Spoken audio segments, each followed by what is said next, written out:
Mesdames et messieurs, bonsoir. D'abord, cette information qui nous vient des forces armées de la République démocratique du Congo. À partir de demain, mercredi 24 novembre 2020, il sera procédé au tir aux armes lourdes au centre d'instruction militaire de Kibomango, non loin de l'aéroport international du Ndjili, dans la commune de Lantélé. Cette opération militaire, nous dit le porte-parole Léon Richard Kassonga, le général, rentre dans le cadre de l'exercice des armes devant être utilisées par des spécialistes en armes lourdes formés à Mbanzangungu dans le Congo central.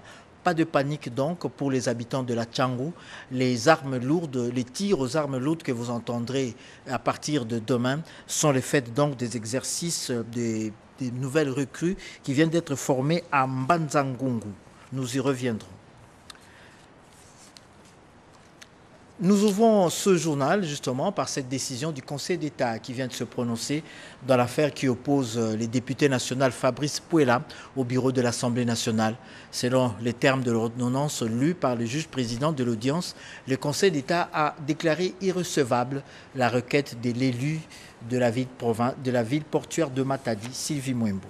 La perspective de la démission de l'actuel bureau de l'Assemblée nationale suivant la requête déposée par le député national Fabrice Pouela devant le Conseil d'État a connu un destin contraire à ce que pouvait en espérer son auteur. Le Conseil d'État a rendu son verdict sur base de cette raison. À l'absence d'une décision administrative, la lettre du questeur de l'Assemblée nationale numéro RDC AN /SM BKN 980 2020 du 10 juillet 2020 n'est statuant des constituants qu'une simple opinion émise par l'administration de l'Assemblée nationale. Reçoit ainsi les fins de non-recevoir soulevés par les défendeurs, mais les dit partiellement fondés.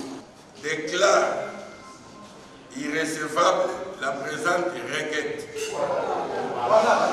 Par cette décision, le Conseil d'État a dit les droits pour faire triompher la jeune démocratie, mieux encore l'État de droit. Et le Conseil d'État vient de faire preuve de la hauteur, vient de faire preuve de la célébrité et de la notoriété qui est la sienne. Pour l'avenir, c'est notre règlement intérieur qui devrait être interrogé et des problèmes d'Assemblée devraient être résolus au sein de l'Assemblée nationale et non dans une autre institution. Séparation de pouvoir obligée. Pendant plus d'un mois, le président de la République a reçu plusieurs personnalités du monde politique et social, toutes tendances confondues, au travers des consultations qu'il a initiées. Ce lundi, avant-dernier jour de ses assises, le chef de l'État a échangé avec le bureau des assemblées provinciales et les députés provinciaux élus de la province du Nord Kivu. Images et commentaires au cours de nos éditions ultérieures. Et puis cette délégation de l'Église du Christ au Congo qui était ce matin au bureau du Sénat. L'ECC mène depuis un certain temps une mission de bons offices auprès de personnalités politiques en vue d'un climat politique apaisé d'Achabani. Le Christ au Congo s'implique activement dans la recherche de solutions pour dissiper les nuages qui assombrissent le climat politique actuel. Ce qui justifie la mission des bons offices que la délégation conduite par le premier vice-président de cette église effectue auprès des hautes autorités du pays. La rencontre entre le président du Sénat, l'honorable Alexis Tambo Mwamba, et la délégation de l'ECC conduite par le premier vice-président de l'ECC, Monseigneur Idor Nyamouké, s'inscrit dans cette optique. L'objet de notre rencontre, la situation sociopolitique du pays. Et en tant qu'Église, nous ne pouvons pas croiser les bras. Nous avons commencé le travail un peu de plaidoyer pour voir comment est-ce que tous ceux qui gèrent nos grandes institutions, quelle est leur lecture de la situation. Et puis aussi, en tant qu'Église, proposer un peu nos idées, leur donner comment nous pensons en tant qu'Église, comment nous pouvons les aider à sortir le pays dans cette crise. Nous pouvons vous rassurer que c'était pour le pays, voir comment résorber la crise que traverse notre nation.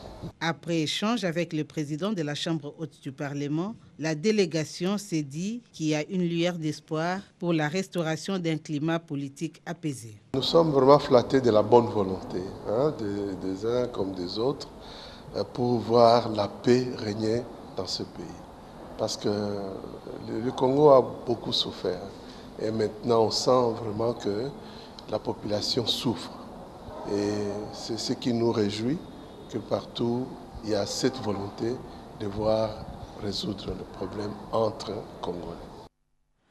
Le trafic illicite d'armes légères au centre de réflexion au niveau de la Commission nationale de lutte contre les armes légères, nous dit Edith Chala. C'est un atelier de 3 jours qui permettra la formation des participants au contrôle des armes légères intégrant le genre.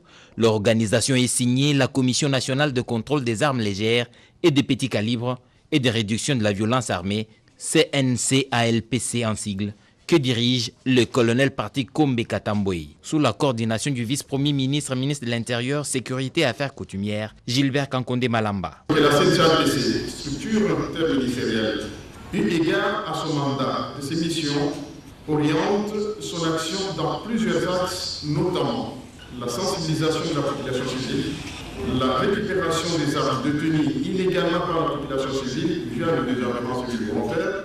Ceci dans le cadre de l'appui aux politiques, programmes et actions sexo-spécifiques dans la lutte contre les armes légères et petits calibres que le Bureau des Nations Unies pour les affaires de désarmement UNODA en sigle apporte à travers son centre régional pour la paix et le désarmement en Afrique. Nos bureaux sont situés à Lomé au Togo. À partir de Lomé, nous couvrons tout le continent africain pour tout ce qui relève des questions de paix, sécurité, contrôle des armes et désarmement. Et donc, c'est un plaisir pour moi d'être à Kinshasa dans le cadre de cet atelier organisé par le gouvernement congolais. Les participants en sortiront très enrichis après plusieurs exposés qui sont alignés à l'agenda de cet atelier d'intégration du genre dans la lutte contre le trafic illicite d'armes légères et de petits calibres. Et puis ce problème récurrent des fictifs et des doublons qui se posent toujours avec acuité au sein de l'administration publique congolaise. Pour enrayer ces fléaux, une mission de la fonction publique est attendue dans plusieurs villes du pays. Elle est attendue dans les prochaines heures à Kisangani, où se trouve José Baitombo. Kisangani s'apprête à réserver un accueil de grand jour à l'une de ses filles élevée en dignité. Une première visite de travail qui vient renforcer le lien avec le Boyomé et Boyomé. Dans la ville, le différent Calico, au message d'espoir et de remerciement, annonce le couleur. Les états-majors de partis politiques, le mouvement social pour le renouveau en particulier, de Maman Malaïka, médecins, sportifs et autres s'activent tous afin d'accueillir la leur, la digne fille qui fait la fierté de tout un peuple, les Tchopolais. De Maman Malaïka et les autres mamans des autres associations de la province ici, en tout cas, nous la portons dans notre cœur. C'est un modèle aussi pour nous. Aujourd'hui, avec toutes ces casquettes, elle vient dans la Tchopo, une fierté pour nous. Nous l'attendons à bras ouverts, qu'elle vienne. Nous avons besoin de la voir encore une fois de plus. Nous sommes fiers parce que nous connaissons bien sa capacité. Elle a un parcours élogieux. L'objet de la mission du ministre de la fonction publique ne peut que réjouir agents et cadres de différentes divisions de la province. Ils ne cachent non seulement pas leur enthousiasme, mais voient dans cette arrivée une lueur d'espoir face aux multiples problèmes auxquels ils font face. Les agents ont été admis sous statut, mais ne touchent pas leurs primes, ne touchent pas leur salaire. Bon, quand la patronne décide d'aller vers la province, tout le monde s'attend à quelque chose de positif. L'émotion est déjà vive. Elles le seront encore, sans nul doute, à l'arrivée du ministre à Kisangani, la ville qui l'a vu naître, grandir et s'épanouir dans la politique. Avec environ 1 million d'habitants, la ville de Kisangani est aujourd'hui le chef-lieu de la province de la Tchopo, après avoir été pendant des décennies celui de la Grande Orientale. Le ministère de l'économie veut se rassurer de l'effectivité des stocks disponibles des produits de première nécessité dans les différents entrepôts. Quelques entrepôts de la place justement ont été visités par la tutelle. Il y a suffisamment de stocks pour que les Congolais et Congolaises passent les festivités de fin d'année dans toute quiétude afin de garantir la paix sociale, souci majeur du chef de l'État Félix-Antoine Tshisekedi Tshilombo, dont la vision est axée sur l'homme au centre de ses actions. Faisons sienne la vision du chef de l'État et respectons les orientations du gouvernement, le numéro 1 de l'économie nationale a effectué une descente le vendredi 20 novembre 2020 dans plusieurs entrepôts de la capitale. Objectif, collaborer avec les grands importateurs d'abord pour se rassurer du niveau des stocks, faire un contrôle physique de stocks déclarés, échanger sur les stocks flottants et les commandes fermes, puis sensibiliser les opérateurs économiques à éviter la rétention des stocks, la hausse intempestive des prix pendant cette période. Accompagné de son vice-ministre Didier Okito Lutundula et de secrétaire général de l'économie nationale Célestin Tuité, Aka Sebandoubo Lambongo commence à rendre par égal l'un des grands importateurs du pays, réputé dans la vente des vivres frais. Nous sommes à Barumbu. Ici, la patronne de l'économie nationale, avec tout son staff, visite les vastes chambres froides de l'Égal. Constat, les chinchards, poulets et autres vivres frais sont disponibles. Nous pouvons rassurer la population que les stocks restent disponibles et que nous travaillons dans la vision du chef de l'État qui est de mettre l'homme congolais au centre de son action. Et les opérateurs économiques nous ont rassurés et nous leur avons également rassuré que les gouvernements Ilunga et Lukamba déploient des efforts pour maintenir le cadre macroéconomique, mais aussi maintenir la stabilité dans les marchés d'échange. Signalons que cette visite intervient dans un contexte particulier où le monde entier est secoué par la pandémie de Covid-19 qui a touché l'économie du monde et de la RDC en particulier. Un motif de soulagement pour la patronne de l'économie nationale qui félicite son ministère et tous les opérateurs économiques pour ce travail bien fait. Le Conseil permanent de la comptabilité au Congo organise une formation sur les états financiers. L'innovation pour cette formation, c'est le remplissage en ligne des états financiers de synthèse. Jojo Ndibou. La clôture des comptes annuels constitue pour tout professionnel du chiffre le point culminant des opérations de l'exercice comptable. Voilà qui justifie l'ouverture de ce séminaire placé sous le thème « La pertinence de la connexion de la comptabilité des gestions à la clôture des comptes annuels au 31 décembre et le remplissage en ligne des états financiers de synthèse ». Le secrétaire général du Conseil permanent de la comptabilité au Congo, CPCC, explique le pourquoi et maintenant de la tenue de ce séminaire. Pourquoi maintenant, comme vous le savez, nous sommes déjà au mois de novembre et l'exercice comptable se clôture au 31 décembre. Les entreprises seront obligées de présenter leurs états financiers à la fin de l'exercice. C'est comme ça, nous les préparons déjà pour voir comment, avec les 6 quadas révisés, comment utiliser la comptabilité de gestion dans la valorisation d'un certain nombre d'éléments en comptabilité pour présenter des états financiers qui sont fiables et sincères. Et aussi, dans notre pays, nous avons introduit une réforme dans les remplissages des états financiers. On les faisait toujours à la main. Cette fois-ci, nous avons mis en place un logiciel comptable qui permet aux entités de remplir en ligne les états financiers de synthèse. Signalons que ce séminaire ouvert au Caritas Congo dans la commune de la Gombe ce lundi 23 novembre s'étendra jusqu'au 27 novembre 2020. Autre innovation, c'est l'implication des organisations de la société civile dans l'élaboration du budget 2021. Ces organisations ont fait des propositions pour l'amélioration de ce budget.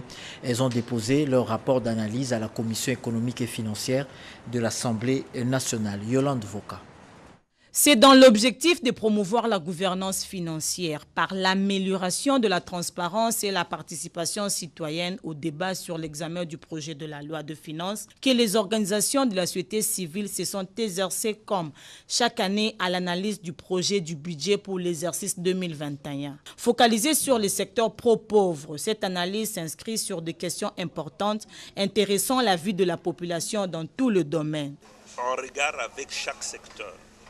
Les secteurs qui nous intéressent le plus, ce sont les secteurs de la santé, de l'éducation, de l'agriculture, développement rural, les secteurs des infrastructures, les secteurs des mines et les secteurs de l'énergie. En dehors de ces 6 secteurs que nous considérons comme étant les secteurs clés qui puissent intéresser le social des populations les plus démunies, nous ajoutons aussi une analyse globale. Et c'est ainsi que nous touchons par exemple les questions du train de vie des institutions. Et donc nous ne savons pas vous dire, nous avons proposé autant parce que ça ne se matérialise pas de cette manière-là. Les réformes des finances publiques n'ont pas encore abouti. Il y a encore énormément à faire. Donc les réformes n'ont pas encore abouti. Il faut absolument que l'encadrement du COREF puisse continuer. Donc il faut un financement pour ça. La société civile estime qu'un effort considérable devait être fourni pour lutter efficacement contre le coulage de recettes afin de les mobiliser. Ceci passera par le renforcement de mécanismes de contrôle administratif, parlementaire et juridictionnel. Au Conseil économique et social pendant ces temps, l'on réfléchit sur les conditions de réussite d'une intégration régionale africaine de la RDC. Anim Balaka nous en dit un peu plus. Après l'adoption de l'ordre du jour, le conseiller Monteba Wakambola Timothée, premier vice-président du Conseil économique et social qui a présidé cette séance, a sans plus tarder passé la parole au conseiller de la République Mukendi Mochi, rapporteur de la Commission Relations extérieures intégration régionale, qui a commencé par présenter leur projet d'avis. Une occasion pour Isidore Mouchebou donner l'état des lieux de l'intégration régionale africaine en République démocratique du Congo et brosser un rappel historique de la période coloniale à nos jours. L'objectif de cette étude est de contribuer à l'amélioration de la politique d'intégration régionale du pays pour son développement économique, social, culturel et environnemental. Le conseiller de la République Mukendi Mochi a aussi présenté l'état des infrastructures de la République démocratique du Congo.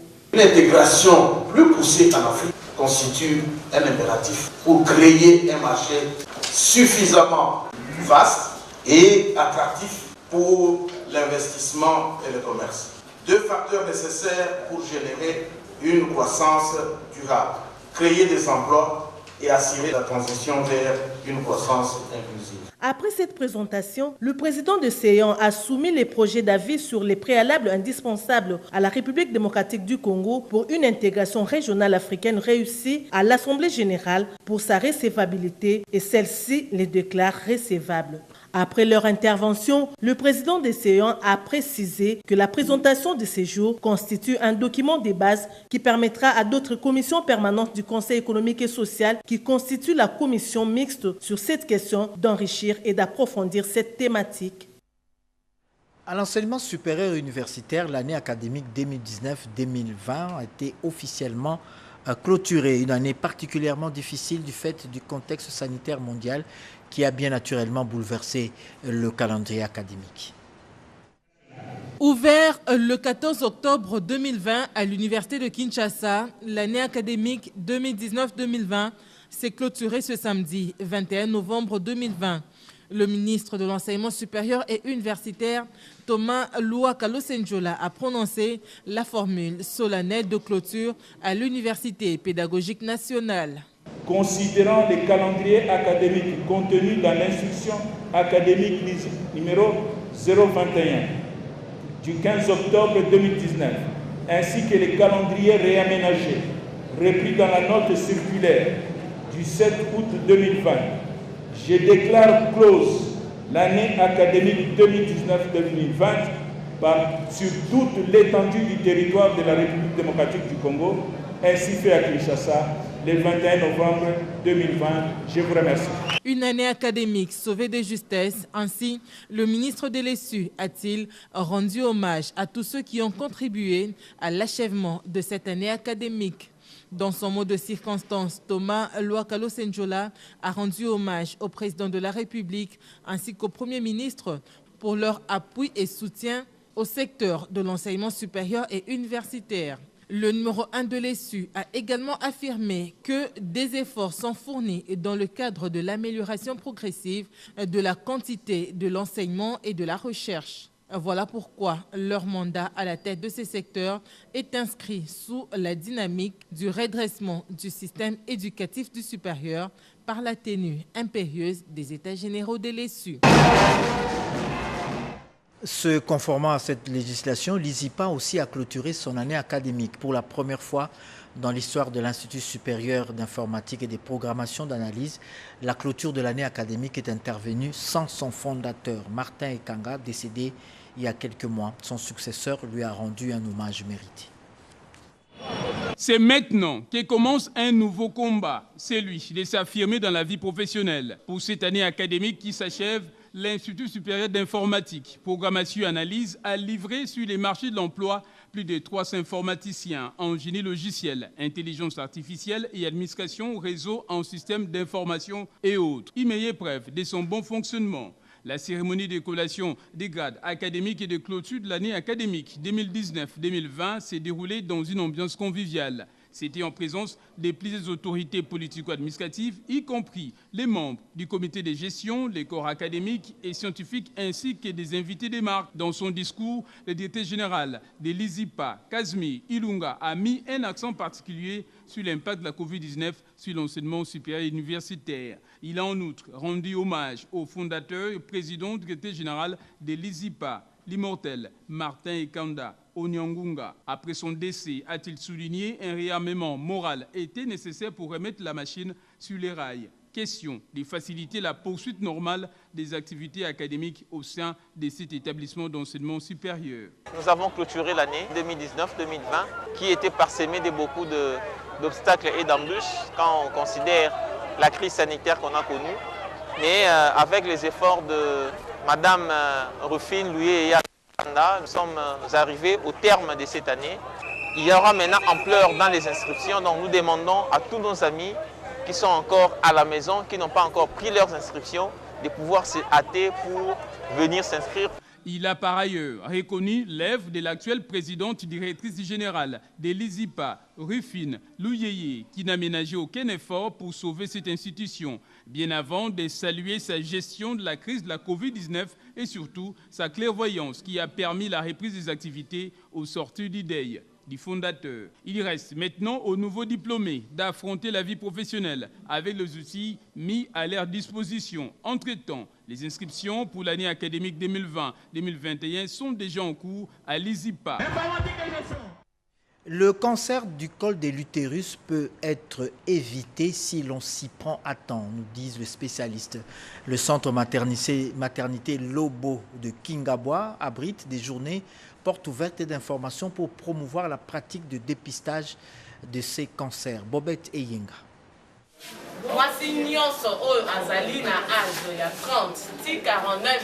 Apporter la vraie information pour sauver des vies et promouvoir la pratique de dépistage gratuit et précoce des cancers du col de l'utérus avec une prise en charge des cas de lésions précancéreuses. C'est l'objectif de ces journées portes ouvertes organisées par Marie Stops RDC au centre MSI installé à la maternité de Lobo à Kingabwa. Une approche intégrée et de proximité qu'impose MSI pour contribuer sensiblement à la réduction de l'incidence des cancers du col de l'utérus dans la vie de la population, notamment celle de la zone de santé de Kingabwa et ses environs. Il y a des dames qui, par manque de connaissances et d'accessibilité aux services aussi, de dépistage, de prise en charge, qui perdent leur vie. Nous pensons que c'est important de passer le message à la communauté pour qu'ils viennent vers nous se faire dépister afin de limiter les taux de mortalité, morbidité importants dans notre pays. Le médecin chef de zone lance donc cet appel à toutes les femmes de son ressort. Nous lançons l'appel à toutes les femmes, jeunes femmes de Kingabwa et aux alentours, de venir très rapidement se faire dépister ici et c'est gratuit jusque-là. Démarré le lundi 16 novembre, ces journées portes ouvertes se referment le mardi 24 novembre 2020. Toutefois, les dépistages se poursuivront sur place au centre intégré MSI installé à la maternité de Lobo à Kingabwa, commune de Limete. Pendant près d'un mois, le président de la République, Félix Antoine Tshisekedi Tshilombo, a reçu différentes personnalités du monde politique et social. Ce lundi 23 novembre, le chef de l'État a échangé avec le bureau des assemblées provinciales et les députés provinciaux élus de la province du Nord Kivu.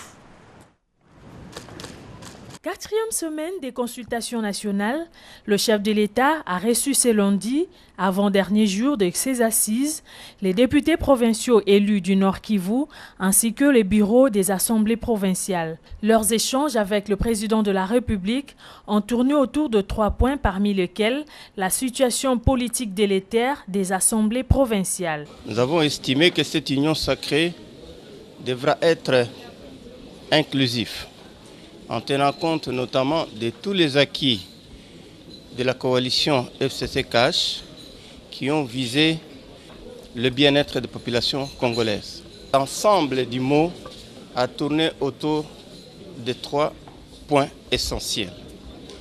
Le premier point concernait la situation des assemblées provinciales et leur rapport avec les gouverneurs des provinces. Le deuxième problème a concerné les situations de nos provinces respectives. Le troisième point était les suggestions et perspectives d'avenir. Quant à Francis Chibalabala, vice-président de l'Assemblée provinciale de Kinshasa, il y a un malaise au sein de la coalition FCC Cash.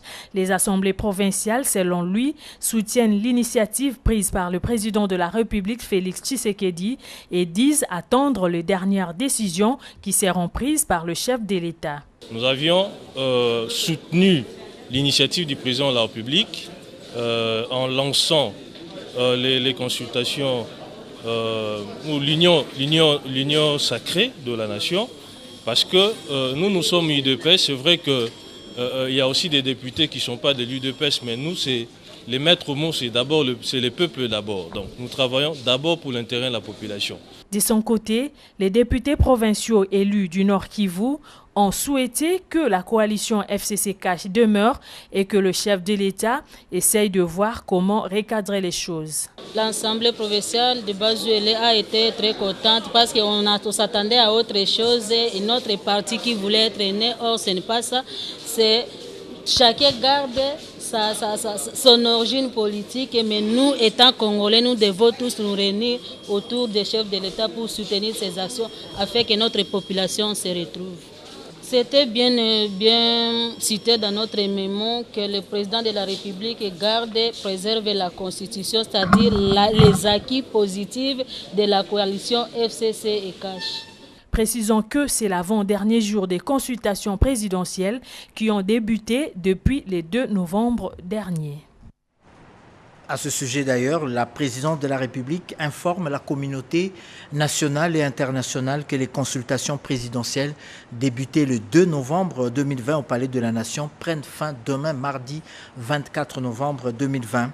Elle tient à remercier, la présidente de la République, donc tient à remercier au nom de son Excellence, Monsieur le Président de la République, chef de l'État, les forces vives de la Nation ayant participé aux dites consultations pour leur riche contribution. C'est une dépêche qui nous vient du cabinet du président de la République. Elle porte la griffe de Désiré Kolongué-Lébéran, directeur de cabinet adjoint du président de la République. Des dirigeants du monde entier se sont réunis par vidéoconférence à Séoul, en Corée du Sud, pour parler de la paix et de la lutte contre le Covid-19. Le commentaire de Alain Bikaï. Pour l'espoir en ligne a offert un cadre aux dirigeants du monde et à plus d'1 million de citoyens à appeler à la paix entre les nations sous l'égide de la Fédération pour la paix universelle. Dr Jack Akmund, cofondateur et orateur principal de ces assises, a commencé son discours en déclarant que partout dans le monde, des défis imprévus surgissent dans les domaines de la politique, de l'économie et des conflits religieux qui sont dus à Covid-19. Nous pouvons voir des limites de la dépendance aux seuls efforts humains pour résoudre ces problèmes, a-t-il insisté. Pour elle, la clé pour parvenir à un bel avenir est de reconnaître et d'accueillir notre Créateur. À son tour, le président éthiopien a salué la bravoure et les sacrifices inoubliables des soldats éthiopiens qui ont repoussé l'invasion nord-coréenne de 1950 en Corée du Sud. D'autres appels à la paix ont été lancés par d'autres orateurs, notamment par le président du Soudan du Sud, Salva Kiir. George Weah, président de la République du Libéria, a encouragé les efforts de la Fédération pour la paix universelle pour la paix dans le monde, tout en rappelant comment son pays a enduré la souffrance, la destruction causée par la guerre et la division. Stephen Harper, ancien premier ministre canadien, et plusieurs intervenants ont déclaré que la pandémie Covid-19 et les troubles économiques, financiers et médicaux qui en ont résulté sont en partie le fruit d'un manque de coopération entre les nations, avant d'annoncer qu'il existe déjà des signes encourageants pour lutter contre le virus. Pour le président de la Fédération pour la paix universelle, Thomas Holtz, la série des rallyes de l'espoir est consacrée à construire un monde de paix unifié. Retour au pays avec les échos de nos partis politiques, avec cette passation de pouvoir entre Sylvain Gbagbo et Willy Makiachi. Nous sommes au Palou, le parti lumumbiste unifié. Willy Makiachi, le nouveau secrétaire général, a été installé ce lundi. Ça y est, le parti lumumbiste unifié Palou a un nouveau secrétaire général et chef du parti. L'honorable Willy Makiachi, c'est de lui qu'il s'agit, a été officiellement installé lundi 23 novembre 2020 en présence de membres du bureau politique et des secrétaires provinciaux. Ce, après la cérémonie de passation de pouvoir avec le secrétaire général intérimaire sortant, Sylvain Gbagbo, à qui il devait de la fière chandelle. Tout au long du parcours de notre parti, il avait toujours été au centre des équilibres. À tout moment qu'il avait s'agi d'un intérim ou de revoir, c'est toujours Sylvain Gbagbo qui revenait pour un intérim, c'est lui qui revenait pour un intérim. Donc cette jurisprudence, cette pratique avait élu domicile dans notre parti. C'est ainsi qu'après la mort du patriarche, le bureau politique, dans son ensemble, l'ancien bureau politique, avait jeté son dévolu sur notre patriarche qui est encore en vie, Sylvain Gbagbo, qui continuera à être le gardien du temple. Nous remercions très sincèrement tous les secrétaires provinciaux, d'abord de la ville de Kinshasa. Quelques cadres du parti, à l'instar de Robert Ngambi, n'ont pas caché leur satisfaction. Il s'en est suivi la visite guidée du bâtiment rénové sur la 4e rue limitée industrielle et l'installation proprement dite du professeur Willy Makiachi. À présent, je vous convie à suivre les échos de l'inspection générale des finances. Retenu à l'issue du concours de recrutement des inspecteurs des finances par ordre alphabétique. Amini Kanakuze Norbert, Andoulou Limbaya Jean Blaise, Asuluka Akonkwa Didier, Badi Banga Kangodie Jean-Pierre, Bahati Mbogo Rodrigue, Bambi Umbu Nanou, Bambole Isia Serge, Batubenga Misakabo Loïc, Beleshai Kassanda Yonted, Bolimo Boketu Christian, Mbongi Blackson André John, Boteli Butupa Patrick, Changala Mbenga Boni, Diamusuka Engwa Albert, Diangutuka Kusu Basso Sa Don de Dieu, Dunia Chongo Zawadi Précieuse, Esanga Etumba Hugues, Gigambo Yongo David Anakle Petit, Ilunga Kabeya Jacob, Ilunga Mutombo Edi, Ilunga Niembwe Arthur, Kabamba Ntsupi Clavin, Kadima Moussassa Derrick, Kakesa Gituga Patrick, Kakule Kivira Jules, Kankou Kalonji Aimé, Kapenda Katumba Christian, Kavuma Kadima Paul Séraphin, Kayoyo Kaloba Yannick, Kianswankou Mfumbu Patrick, Kingombe Omanga Rudy, Kisoka Leia Lorette, Kivwata Mabuka Steve, Kunga Kinki Aurel, Litanga Kiaya Dalia, Lubega Kilegalega Laetitia, Lukelwa Amisi Grace, Luombo Matondo Grace, Mbela Mbala Landry, Mabiela Tete Eric, Makeya Abomasi Eric, Mambela Mata Mote Kol Abwenito, Mambweni Kinkela Papi, Matuvanga Kadebwe Sheikh José, Matunga Kadebwe Sheikh José, Matuvanga Vemba Olivier, Matuvanga Magema Christian, Mbamu Loabeya Gracia, Mbuyi Chikunga Agai, Mbuyu Mukadi Tedi, Mfumu Luzolo Kelly, Mikoso wa Mikoso Nino, Mobisa Gesera Fabrice, Mputu Kande Bob, Mujinga Penge Bibiche, Mukema Kamina Teng, Mundele Mbidi Gani Edi Christian, Moussassa Kongolo Menelik, Mutombo Kabongo John, Ngassa Masiopo Dona, Ngoy Boyo Sandra, Ngoy Kankonde Deogracias, Kinzo Muigo Mushebekwa Edgar, Kumbu Izon Yves, Kuna Mudi Kolele Ben, Lenda Lindin Gigi, Lundu Kweya Yannick, Itiku Muyai Julia, Ntangu Tiangala Hervé, Tantu Tibitora Armel, Ntumba Kambudi Fortuna, Tumba Kasonga Dieudonné, Tumba Mukoko Jules, Toali Nyandu Christian, Niembo Tsangwa Richard, Niembwe Mujinga Micha, Nzau Kemba Nono Patrick, Nzita Panzu Titi, Sabiti Ngolasi Eric, Sassi Mbeti Sandra, Saoli Wikaku Biaï Sulubi Nzema Frédéric, Tsungu Matondo Claudel, Chalwe Kipende Henri, Chimanga Kadima Sébastien et Wasongolo Mvumbi Aimé. Fête à Kinshasa le 23 novembre 2020. Alingete Kei Jules, inspecteur général des finances, chef des services. Merci. Et puis vous le savez, notre confrère Joël Ungenza sera inhumé ce mercredi. La rédaction du journal télévisé continue à lui rendre des hommages. Le départ de Joël Ungenza, pour moi, crée déjà un vide dans la communauté de la province. Quand je parle de la province, je sous-entends les grands bandouls. Côté professionnel, il avait l'abnégation. Pour lui, l'argent ne comptait pas. C'était la profession d'abord. Je vous dirais, il vient de laisser sur la table, au niveau de l'IFASTIC, le mémoire complet de DEA qu'il allait défendre bientôt. Ce que je retiens de Joël, c'est un garçon qui s'est distingué par le sérieux. Joël Ungenza, un monsieur toujours souriant. Je n'ai jamais vu quelqu'un comme ça. C'était parmi les meilleurs journalistes et surtout les meilleurs présentateurs du journal télévisé. Perdre un être cher comme ça à la rédaction, c'est une grande perte. Nous avons perdu un journaliste de renom, un journaliste assidu qui cherchait à bien faire. Et à chaque fois qu'on se voyait, on parlait plus profession, les petites remarques, les perspectives, comment faire pour améliorer la qualité de ce que nous faisons. Vraiment, mon frère, c'est triste. L'Ungenza, je l'appelais toujours Yajo. Chez nous, les Bilenga Mwinda, les Bagaza, on appelle Yaya. C'est comme ça le terme est utilisé chez nous, les Bilenga Mwinda. Je l'ai connu à travers l'église catholique, chez les Bilenga Mwinda.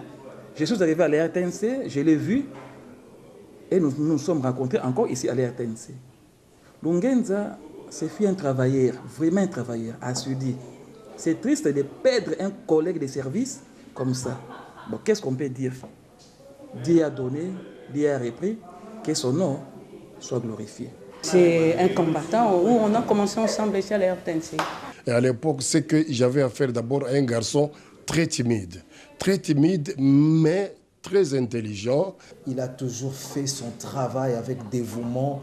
Il a préparé ses émissions avec amour. Je ne sais pas ce qu'il faut vraiment dire. C'est plus sa prestation ici à la télé, aux infos et consorts. C'était un confrère très ouvert, gentil. La présidence de la République informe la communauté nationale et internationale que les consultations présidentielles débutées le 2 novembre 2020 au Palais de la Nation prennent fin demain mardi 24 novembre 2020. La présidence tient à remercier au nom de son Excellence, Monsieur le Président de la République, chef de l'État, les forces vives de la Nation et en participé aux dites consultations pour leur riche contribution. C'est un communiqué qui est signé par le directeur de cabinet adjoint ad intérim Désiré Cachemire Kolongele et Bérande. Et puis cette information que je vous livrerai en ouvrant ce journal, qu'à partir de demain, mercredi 24 novembre 2020, il sera procédé au tir aux armes lourdes au centre d'instruction militaire de Kibomango, non loin de l'aéroport international de Njili. Cette opération militaire rentre dans le cadre de l'exercice des armes devant être utilisé par des spécialistes en armes lourdes formés à Mbanzangungu. Pas de panique donc pour les habitants de la Tchangou. Les tirs aux armes lourdes que vous entendrez demain sont donc le fait des opérations militaires entrant dans le cadre de l'exercice des armes devant être utilisées par les spécialistes en armes lourdes formés à Mbanzangungu. Fin de ce journal. Merci infiniment de l'avoir suivi.